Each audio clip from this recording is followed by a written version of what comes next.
Well, thank you very much for coming, and thank you very much for supporting this wonderful institution. I'm going to assume that there's a kind of widespread interest in what's been going on in Iraq, and perhaps even more interest in why we got in there in the first place.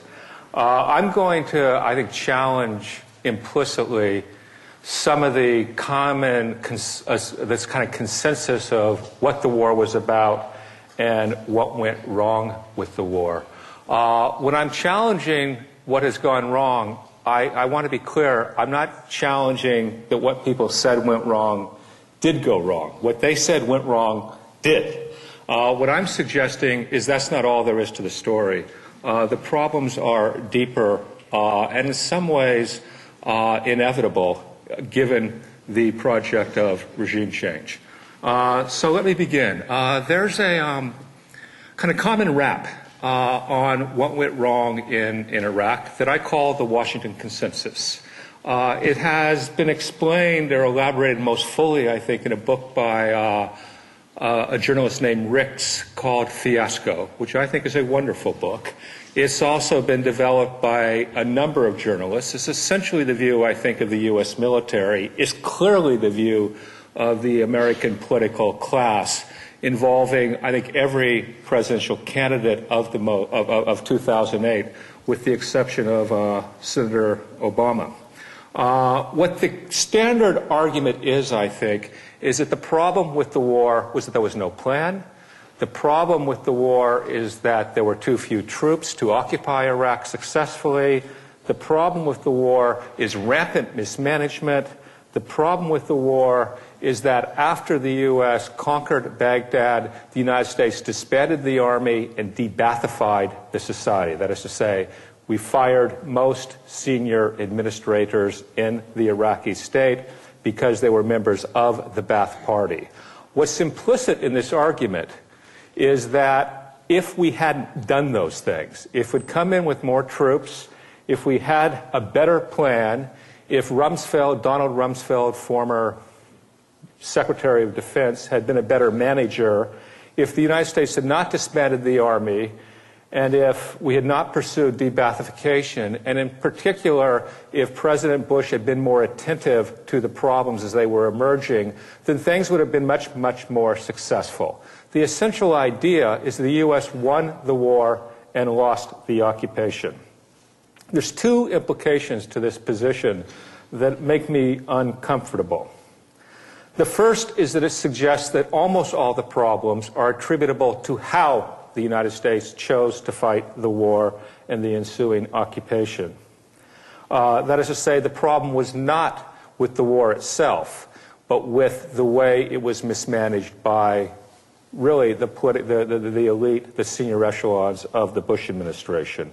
The second problem with this view, I think, is it unjustly narrows responsibility and accountability really to a handful of Bush administration officials. The problem is Bush, the problem is Cheney, the problem is Rumsfeld, the problem is Brimmer, the kind of proconsul who was sent over a month into the invasion. Perhaps it involves the CIA, perhaps it involves Condoleezza Rice, but essentially the problem, because it's a problem of management, is the problem of bad managers. What makes me uncomfortable about that is it leaves intact the terms of the invasion, and it leaves as a precedent the idea that if the war had been more successfully conducted, it would have turned out much more successfully. It never quite says that. It never says fully, or certainly never establishes that the war would have been successful if it had been managed better.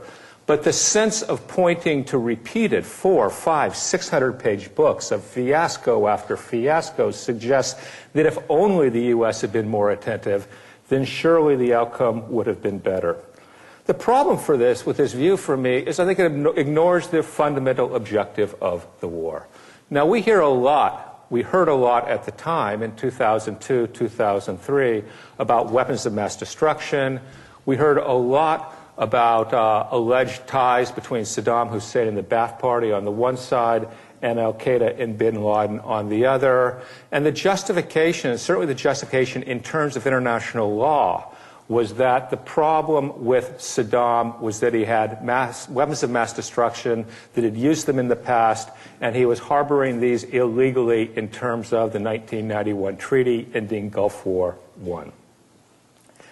The problem with that argument, it seems to me, is that it doesn't accord very well with everything that was being said at the time. The people who stressed weapons of mass destruction most aggressively and solely, really, were the Democrats who supported the war.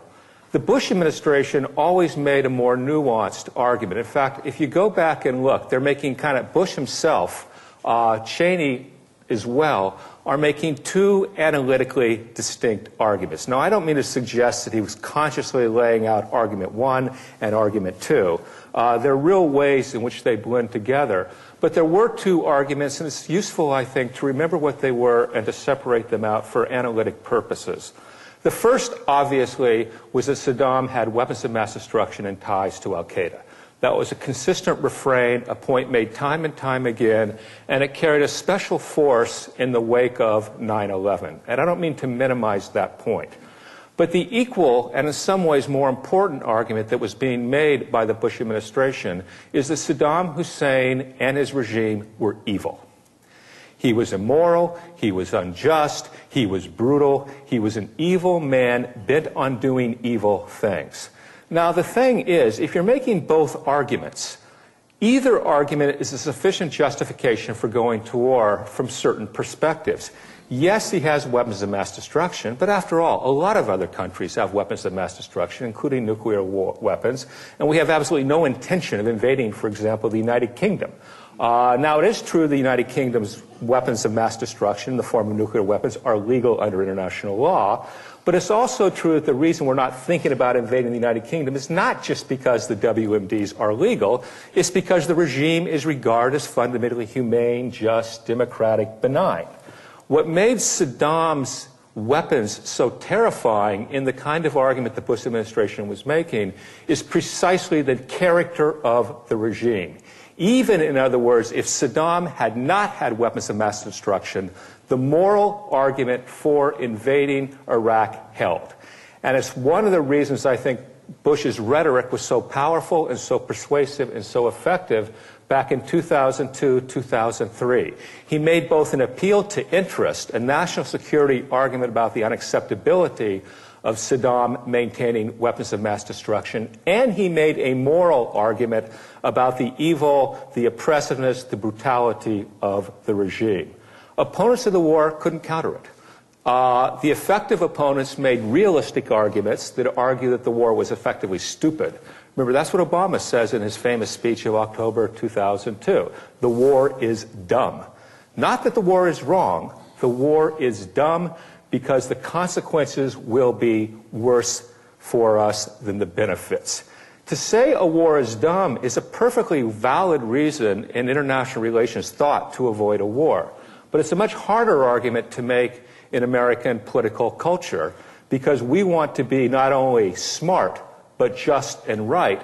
And that was the dynamic, that was the dimension of the argument that the Bush administration, especially the neoconservatives, were making very effectively and I think very persuasively to American society, American politics. Now, if what you're looking for is a more just, a more humane, a more democratic, a more liberal Iraq, then what you're talking about is not just getting rid of weapons of mass destruction, not just getting rid of a dictator who allegedly, falsely, but allegedly had serious ties to al-Qaeda. What you're talking about is regime change. And if you remember, we heard a lot about regime change back then. We heard a lot more about the need for regime change than we care to remember.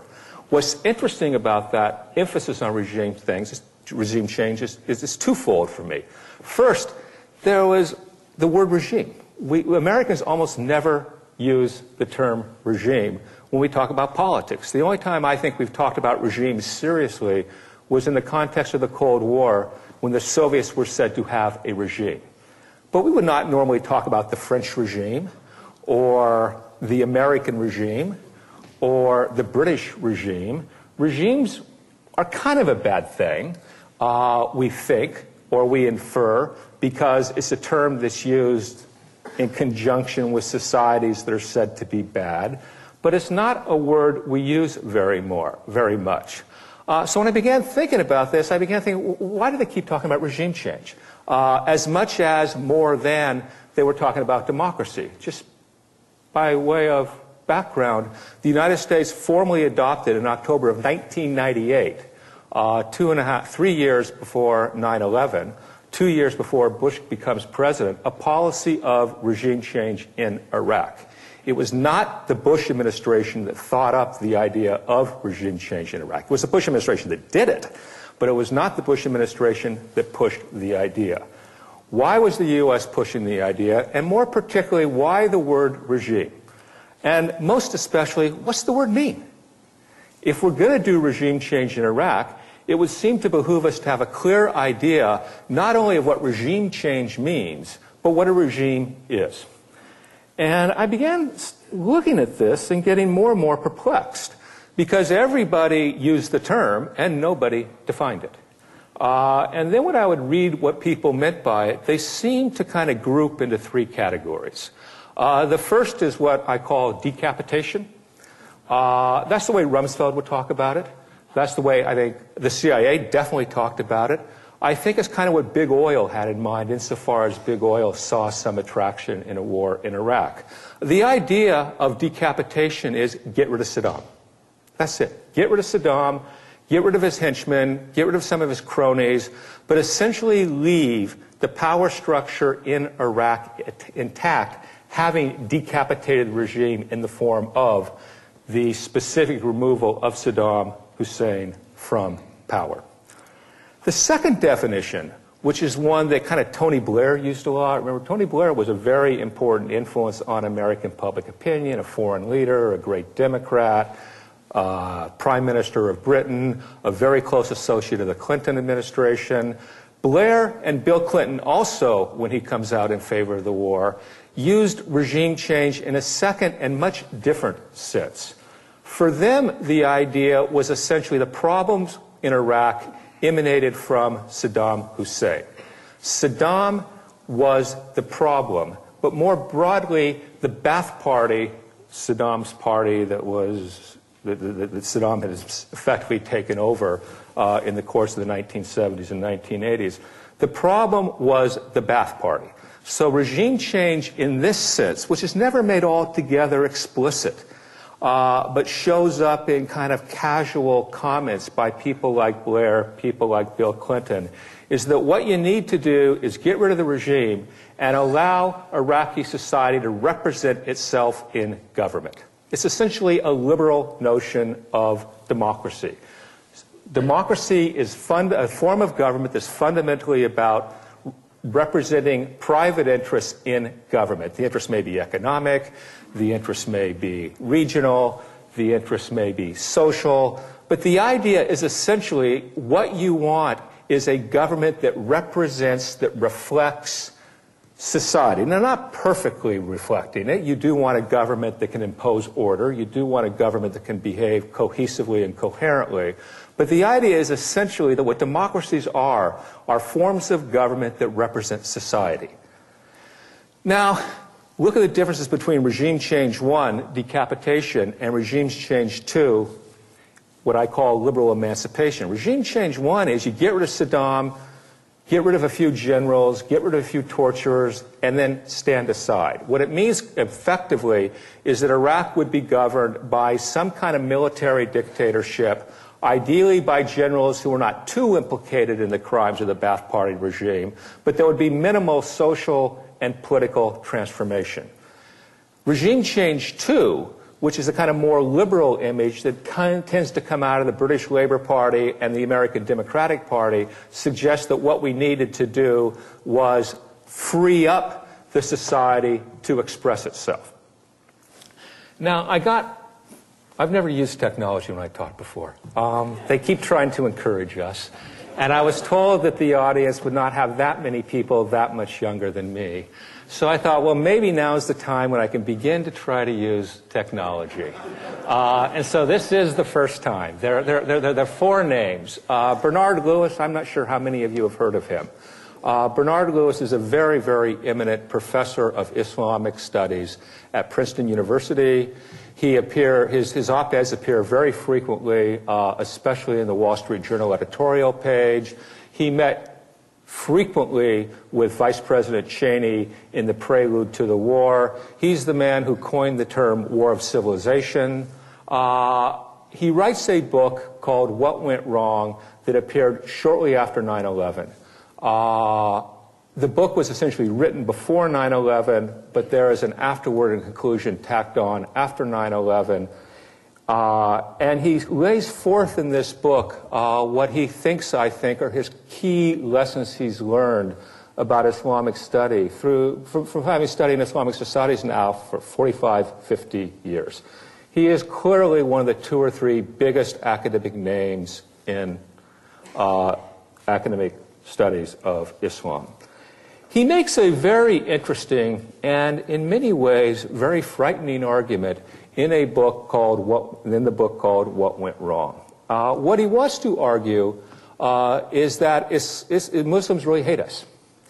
And they really do. They hate us. And the reason they hate us is they had this glorious, august tradition, in many ways, for many long periods of time, more successful civilization than the West. But by the 17th century, the West was beginning to eclipse Islam as a site of power and even as a site of civilization. And the eclipsing of Islam has bred this deep resentment among Muslims. This resentment among Muslims has created this irrational hatred of the West, leading these resentful Muslims to want to lash out at the West precisely because the West has power and Islamic societies don't. So his question becomes, why does the West have power? Why doesn't, more specifically, why don't Islamic societies have power? And he offers a threefold answer. The first answer is the West has emancipated women, more or less. That the U.S. can tap into the talents of half the population. Islamic societies, by contrast, confine that half of the population to the household. You cannot get, according to this argument, important industrialists, female industrialists in Islamic societies, precisely because they're forbidden to participate equally in the economy. So the first key reason why Western societies are more powerful than Islamic societies is we make better use of our human capital, of the half of the population that is systematically subordinated in Muslim societies. The second reason he offers is that the West taps into science. The key source of Western power, in this view, is science and the technology that grows out of it. Islamic societies, he wants to argue, are simply uninterested in technology and science. And the reason why they're interested in science is because the Prophet Muhammad wasn't interested in science. Muhammad, according to this view, is the source of all serious value in Islamic societies. If Muhammad wasn't interested in science, why should they bother with it? Because if it was worth bothering with, Muhammad would have spoken to it.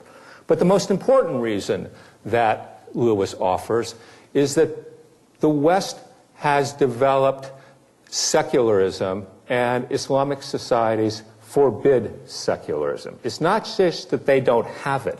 It's that the very terms of Islamic society suppress and preclude secularism, preclude a site of society, a site of economy, a site of government beyond the control of the mosque. What that means is that because of their commitment to Islam, they cannot be powerful because power grows out of secularism, and secularism is precluded by Islam. So what Lewis is arguing, in effect, is that the problem with Islamic societies isn't dictatorship, isn't underdevelopment, it's Islam. Just hold that point. Canon Makiya is an architecture professor of all things at Brandeis University. He's Iraqi. He's written a number of books, the most important of which is called The Republic of Fear.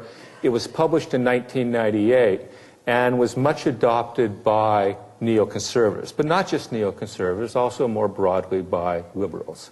It's not an especially, well, it's a difficult book to read in some ways. It's a very easy book to read in other ways. It's a very easy book to read conceptually. It's a very difficult book to read as a human being. What he essentially describes for, I don't know how many hundreds of pages, 300, 400 pages, is what an awful, brutal, terrible, evil man Saddam Hussein was, and what an awful, terrible, brutal regime he developed. It's a story of torture after torture after torture, all the kinds of stories one remembers hearing about 2002, 2003, of Saddam's political enemies who, before they are executed and before they're even tortured, are forced to watch their wives or daughters be raped by the security police. All this gets its inspiration from the book Republic of Fear. The argument he makes is essentially that what Iraq is one gigantic prison. That Saddam, through torture, through the fear of torture, through informers, has destroyed the social connections between people, between family members, and has turned Iraqi against Iraqi, family against family, clan against clan. He's essentially, what Saddam Hussein has done, according to Makia, is destroy Iraqi societies. The kind of tissue of trust, the tissue of effect, what some people call social capital, all these things that bring people together and let them interact and let them resolve their differences in reasonable, civilized ways, all these were destroyed systematically by Saddam's violence. What Saddam does, in effect, according to Makia, is he destroys the society and has the state substitute itself for society. Then he destroyed the state by imposing the Ba'ath Party onto the state. So instead of having bureaucrats and administrators making the kinds of decisions the bureaucrats and administrators make in most societies, they're agents of the Ba'ath Party operating according to the kind of terror that inhabited the Ba'ath Party as well as the more general society. So you have the party taking over the state taking over the party, and then the party takes over the state takes over the society, and then Saddam takes over the party. So at the apex of this sort of regime of terror stood Saddam Hussein. It's not an altogether inaccurate portrait of Iraq. I mean, Iraq was obviously more complicated even under Saddam than that, and there were sites of semi-independence, universities. You could only go so far in killing oil engineers. You had an oil-based economy. Nonetheless, there's more than a poetic truth to the portrait of Iraq drawn by Makia. But put that together with the idea of decapitation. If all that holds Iraq together is fear, and all fear emanates from issues from fear of Saddam Hussein, if you take out Saddam, what do you have?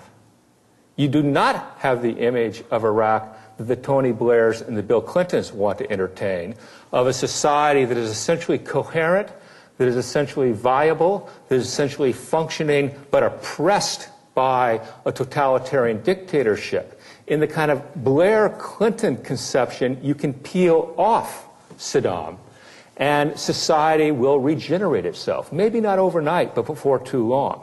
In the Makia conception is if you pull off Saddam, you have a society made up of prisoners who've been turned against each other, who are spiteful, vindictive, hateful people due to the corruption of the regime, and you've now gotten rid of the warden.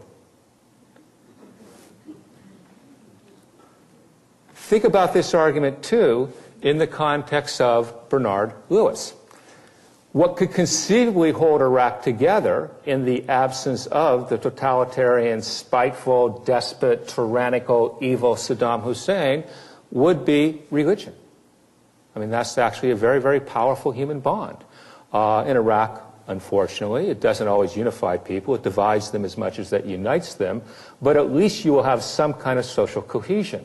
But insofar as one buys Bernard Lewis, religion isn't the solution. Religion is the problem. Which is to say the kind of decapitation image of regime change that was being propagated by the Central Intelligence Agency and by Donald Rumsfeld, and that implied that it wouldn't take a whole lot of troops to occupy Iraq.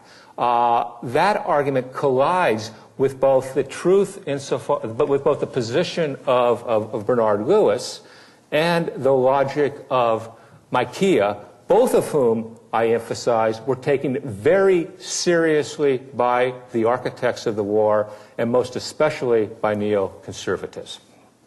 So what's that mean? It means that the kind of decapitation image of regime change that was quite prevalent, not just in public opinion, and not just in elite opinion, but among policymakers themselves, was in contradiction to the analysis of the war as advanced by its key ideologues. It means also that the more liberal, more humane, well, we're not just going to wham, bam, thank you, man, them and put in another dictator, but we're going to emancipate Iraq as some kind of democratic project.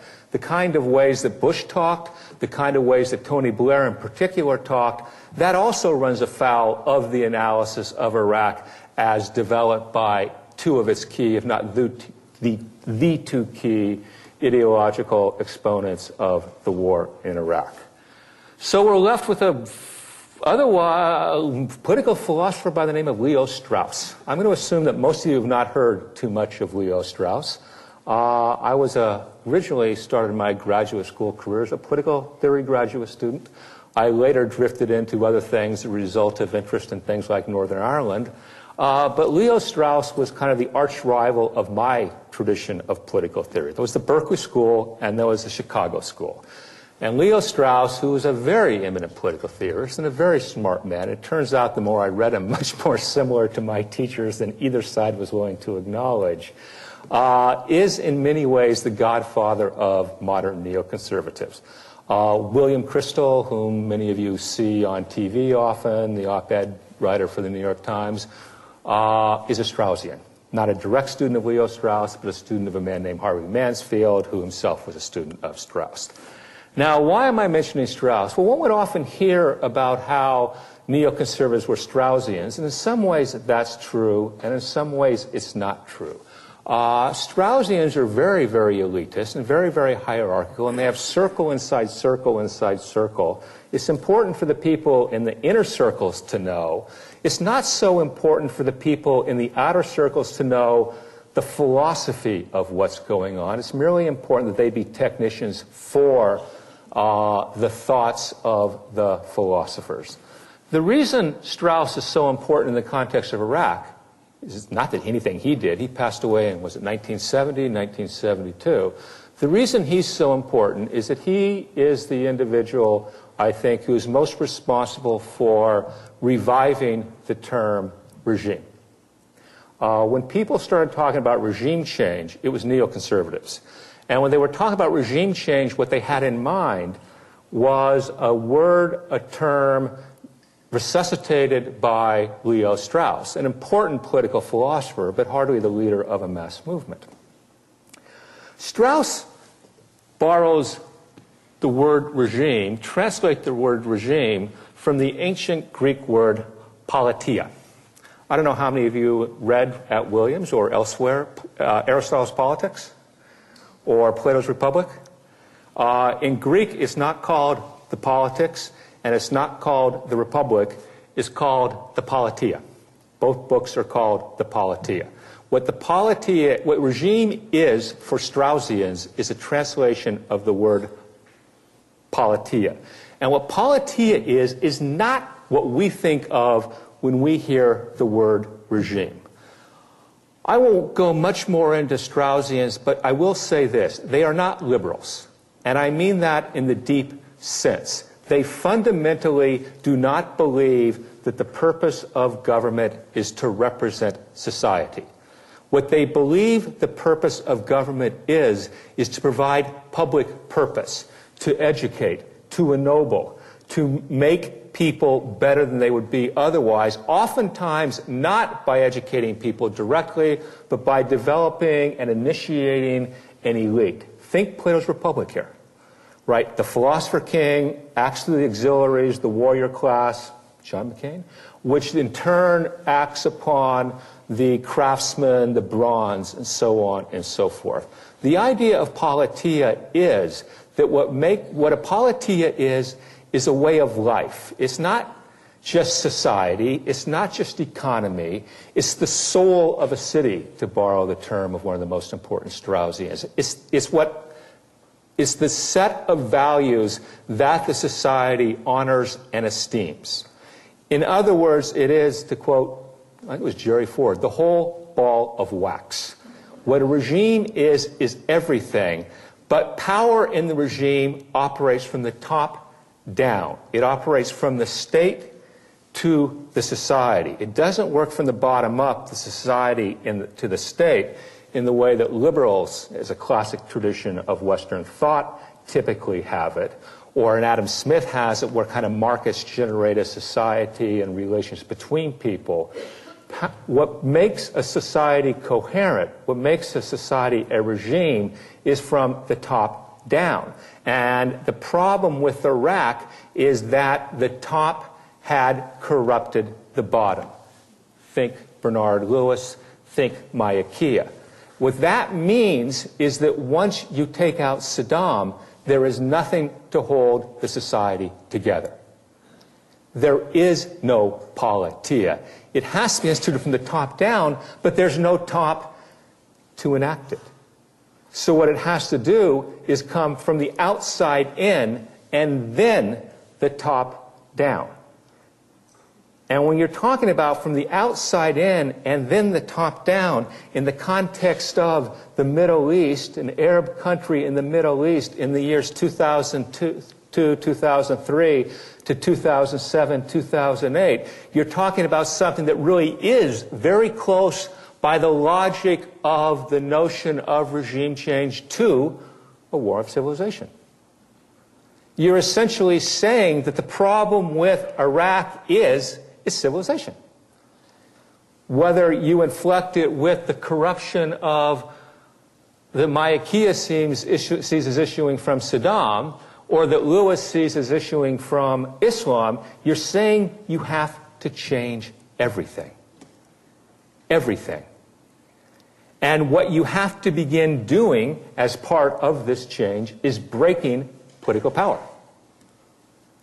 You don't de-Ba'athify by mistake. You don't disband the army by mistake. That's part and parcel of regime change. Straussians, at least the smartest Straussians, understood this. Liberals don't. And by liberals, I mean not just card-carrying Democrats. I mean more broadly the Western tradition that believes in, the dignity of the individual and so on and so forth. That tradition basically believes that order is spontaneous. There's something in nature, whether it's our nature or in markets or something that holds us together. Straussians are not liberals. They do not believe that order is natural, at least not in the way that liberals believe that order is natural. Order must be imposed. And in order to impose order, you must first break the obstacles to order, which means the state, which means you're talking about a much different form of regime change. It's not decapitation. It's not liberal emancipation. It is something much closer to civilizational transformation. And that is a gigantic project. The thing is, and it's also a project, I would add, that Americans are probably not going to be very good at. For a lot of reasons, but the foremost reason, it seems to me, is that Americans don't understand the project in those terms. Americans really do have this sense that is wonderfully liberating if you're an American, but just truly exceptional if you're not, of societies coming together through conscious choice of the members of that society. The kind of image Americans have of regime change, I think, is of Philadelphia in 1787. You have Rhode Island since its delegation. You have Pennsylvania since its delegation. You sit down, you write a constitution. Presto, it endures for over 200 years. I don't mean to minimize that, but I do mean to stress that that is exceptional. Maybe you can kind of see Canada that way. If you really reach, maybe you can see New Zealand and Australia that way. It makes absolutely no sense in context of the rest of the world. If you smash the state, you smash order. If you smash order, there is no source of order. That is what is called contemporary Iraq. The brilliance of the term regime change, it seems to me, is that precisely because the referent of regime and the content of change was ambiguous, was that different interests could read different things into the terms. So big oil could say, well, that doesn't sound like a bad idea. We'll clear out the old guard, bring in a few more compliant people, see if we can, unsettle OPEC a little. For the past 30, 40 years, power and oil markets have moved from oil companies to the nations that sit upon them. See if we can begin redressing that balance. If that's what's called regime change, hey, why not? If you're a liberal who believes in human rights, if you're a liberal who believes that human rights are universal, regime change seems to mean the universalization of the rights that you treasure and value. But if you are a Straussian, a smart Straussian, you get that in order to make the world safe for Exxon in Iraq, or in order to make real the values and rights, human rights that liberals cherish, you first have to wage something akin to a war of civilization. And that's not what the U.S. public, it's not what the U.S. political elite thought it was buying, but it is, I suggest, what was implicit in the idea of regime change. And insofar as the war really was about regime change, which is what we said it was about, then we were biting off a whole lot more than we meant to chew.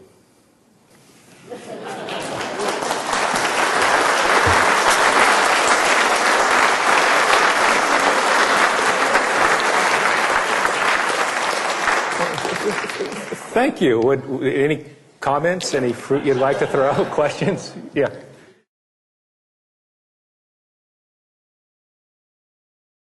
I'm very skeptical that there's going to be any outcome in Iraq in the next 20 years that is going to be at all humane. I frankly, two things have happened. Iraq's basically made sense to me all along because I used to do Northern Ireland and South. I get these kinds of societies. Two things happened in the last couple of months that I should highlight that deeply confused me, and I don't know what to make of them. The first was the Iraqi military going in the second time into Basra and seeming to have stabilized Basra. And the second was they doing the same thing a couple weeks ago in Sadr city inside Baghdad and seeming to have stabilized things. I personally don't believe that they've really been stabilized. I don't know what games are going on between Sadr and the other parties. I don't know what the militias are doing, and especially I don't know what the Iranians are doing. But what I do believe is that the fundamental absence in Iraq right now is political order. And if you have a society that has no political order, the foremost concern of almost everybody every day is going to be survival. Again, I don't know how many people have read Hobbes's Leviathan recently. I've taken to reading it a lot. What Iraq is, I think, is Hobbes's state of nature, in which everybody has the power to kill everybody else. Since you don't want you and yours killed, you have to get them before they get you. Now, there's obviously been a lull in violence, and that may very well be to the success of Petraeus. It may also have a lot to do with the ethnic cleansing that's so far been established. But as long as you have a society with militias, as long as you have a society where the national army is effectively made up of militias, it seems to me what you don't have is, in the technical sense, a state. And if you don't have a state, you have no source of political order, which means even in periods of seeming peace and quiet, what you have is something like a phony war, where the various militias have, for their own tactical strategic reasons, decided not to attack this day, this week. What you need is order. And frankly, and I am fully aware that this is not the most popular idea to venture in our society right now, it seems to me that if what you need above all else is order, who you have to deal with are those people who plausibly can provide order, and that seems to me at some level to involve Iran. There are three major militias in Iraq on the Shia side. all of them are tied into Iran in one way or another. What Iran's game is, I don't know. I know enough about Iran to know that it's not the most coherent regime itself. And there are all kinds of factions, and the secret police are doing this, and the military is doing that, and the Ayatollahs are doing the other, and the Ayatollahs. I just recently taught a course with a man named Bill Darrow here who actually knows vast amounts about this stuff. The Ayatollahs have been arguing among themselves for centuries, and they're kind of a family business, and the Ayatollahs don't always it's not they don't always get along together too well, they never get along well together.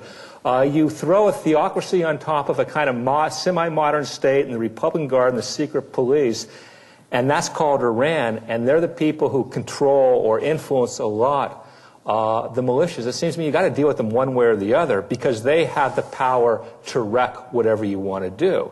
Whether they have the power to create order, I don't know. Whether they want to, I don't know. But it does seem to me pretty clear that they have the capacity to detonate Iran at will. And that was a clear and a foreseeable outcome of deposing Saddam Hussein. You really should not have been allowed out of graduate school in international relations if you didn't see that one coming. Iraq is the barrier against Iran. You take out Iraq, what's Iran going to do? I mean, it's real basic. It's like gravity is in physics. It's automatic. And Iran, not surprisingly, is going to get the best deal it can from our attempts at regime change. That is the way of the world in international relations. Yeah. The question there was an expression of surprise that Dick Cheney had ever heard of Bernard Lewis. And they had lunch together frequently, according to the White House. There is something weird about Bernard Lewis. Let me develop this point briefly. Bernard Lewis comes up with the phrase War of Civilizations, which is later popularized by a political scientist by the name of Samuel Huntington, in an article Lewis wrote in 1990 during Gulf War I. Lewis is arguing that what the U.S. has to do is stay out of Iraq. Not that you have to stay out of the war. You may have to drive Saddam from Kuwait. But what you do not want to do is get involved in the internal politics of Iraq, because that would be a war of civilization. And what a war of civilization means, among other things, is if our civilization is fighting your civilization, there is no grounds, there's no standards, there's no terms for adjudicating disputes that are not steeped in one civilization or another. So when you try to figure out how to resolve the differences between you, you're choosing one civilization or another.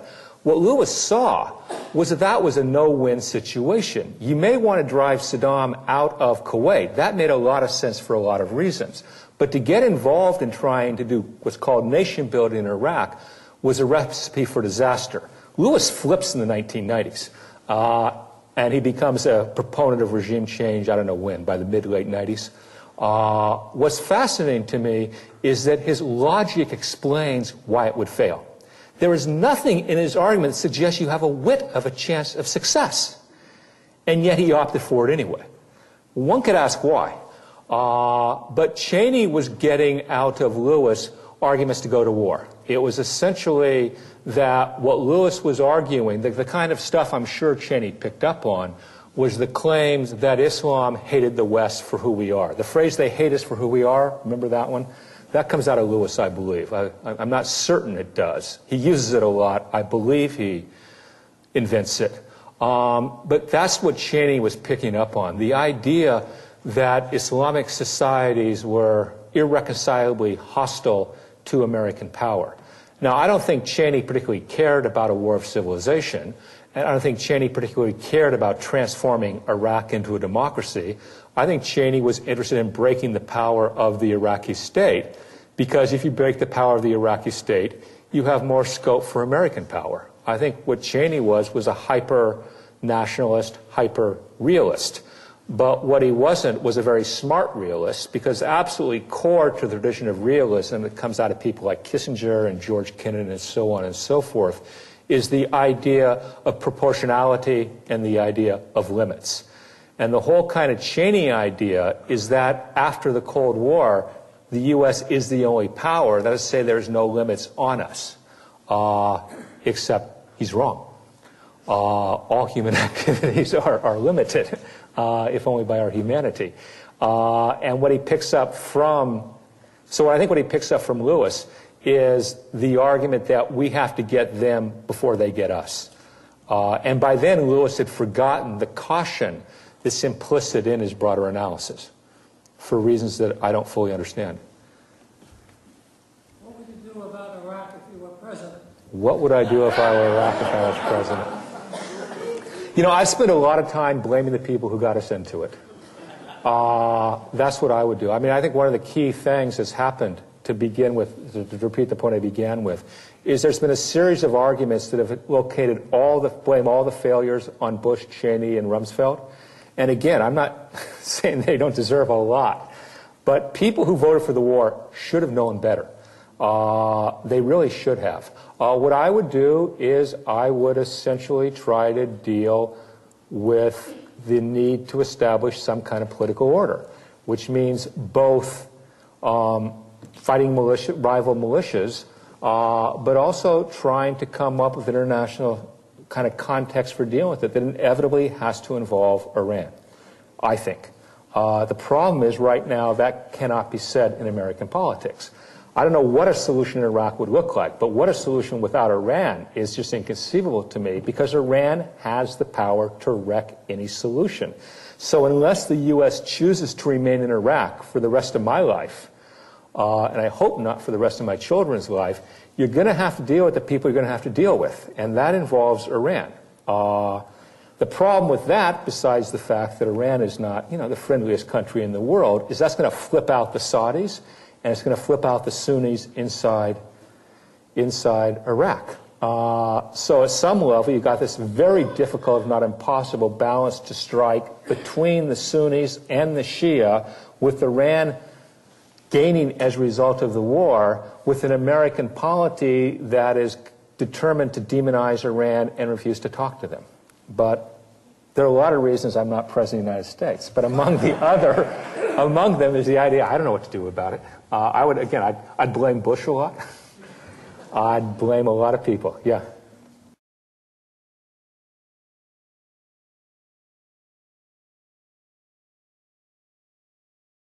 Well, I think they do have an interest in stabilizing the region, and I'm not sure they're actually doing nothing.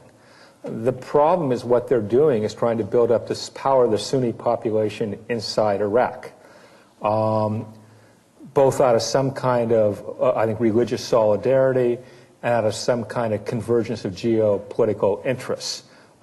If the Sunni population turns to Iraq for funding, if the Sunni population turns to the Saudis for funding, and the Saudis are giving money, and the Saudis are probably giving weapons and probably giving training. I shouldn't be that strong. Maybe giving weapons, maybe giving training. If the Saudis are working with Sunni militias, let me put it that way, then they're doing something. It's just what they're doing is counter to our interest in stability. And the reason it's counter to our interest in stability is what they want is stability, but a stability of a particular character. They want a stability in which Iraq is controlled by Sunnis. Iran may want stability or may not, but the stability they want is Iraq controlled by Shia.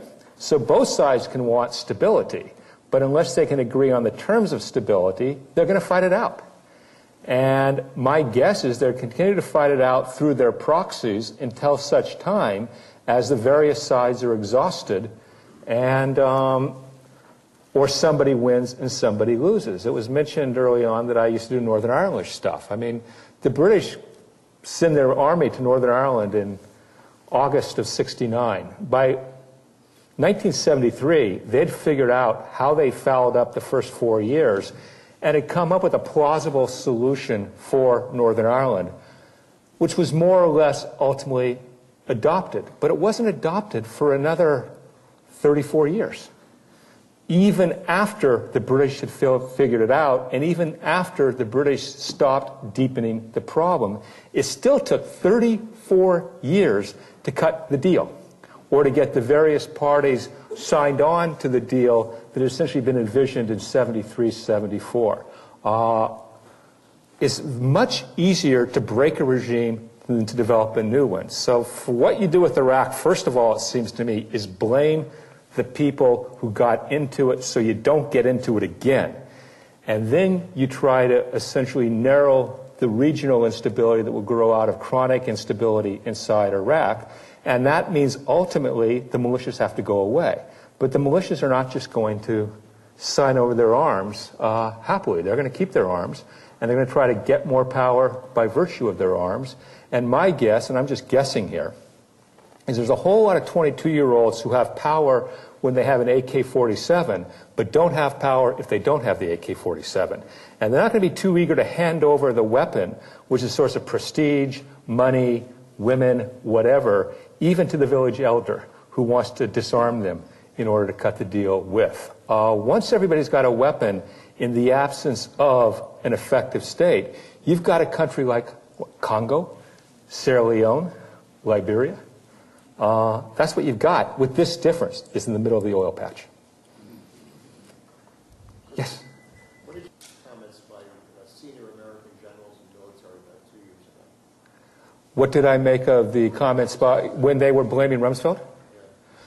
I think they're fierce with Rumsfeld. Well, the military, I think, is divided. It's divided between, to oversimplify it, kind of Washington senior officers who have a global conception and people in the theater who want to successfully accomplish the task at hand. I think the military officers have contempt for Rumsfeld, and I think they're right that Rumsfeld wholly mismanaged it. But let me make a couple points, not to defend Rumsfeld, but to situate it. The U.S. quit studying and quit training officers for counterinsurgency after Vietnam. If you wanted a career ender in the military, it was study counterinsurgency. Petraeus just recently, literally, wrote the book, the Army Manual on counterinsurgency war. And what's striking is that the U.S. didn't have one since Vietnam until Petraeus and a few other officers rewrote it. It's especially interesting because Petraeus says very explicitly in that book that the key source of insight came from British experience in the 20th century, which is Northern Ireland mostly. But the military did not want to put the civilian leadership in a position in which they could get into New Vietnam. And one of the reasons they did it was what my wife calls strategic incompetence. If I can't learn to wash a dish, hey, I can't wash a dish, honey. The military, if it couldn't fight a counterinsurgency war, wouldn't have to.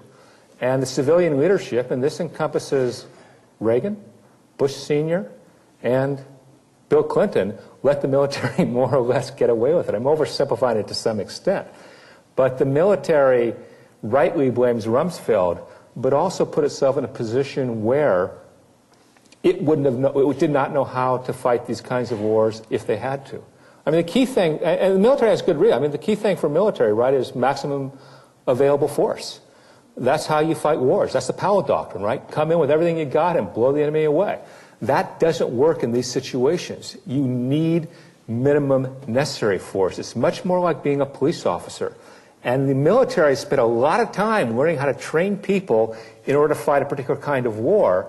And what these kinds of wars force you to do is undo the training that you might need in another kind of war. Again, that's something the British learned after 3 or 4 years in Northern Ireland. But in the meantime, they killed enough people, especially Catholics, that the, what's it called, the blowback was hitting the British. And just little old Northern Ireland for another 30 years. In Iraq, it's going to be a whole lot worse. Are there any... You know, I just read a paper on this by, to plug in my son, who wrote a paper for his sophomore class in political science. And he convinced me the answer is no. And it's no for 3 or 4 reasons. The first reason is that the oil is not distributed evenly throughout Iraq, and it would concretely mean the Kurds would have oil, the Shia would, and the Sunni wouldn't. The second reason is you got places like Baghdad where It's neither Shia nor Sunni. It's both. It's a majority Shia city, but large numbers of Sunnis. What do you do with Baghdad?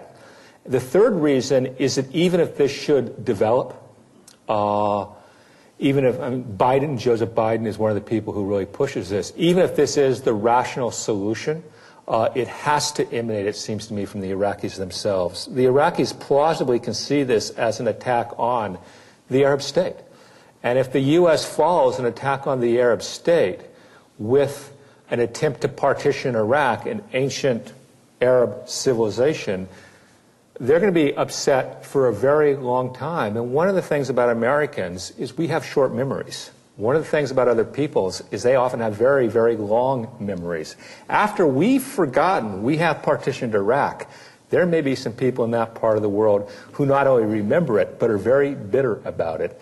And they might become the next generation of people that Bernard Lewis's students write about. Thank you very much.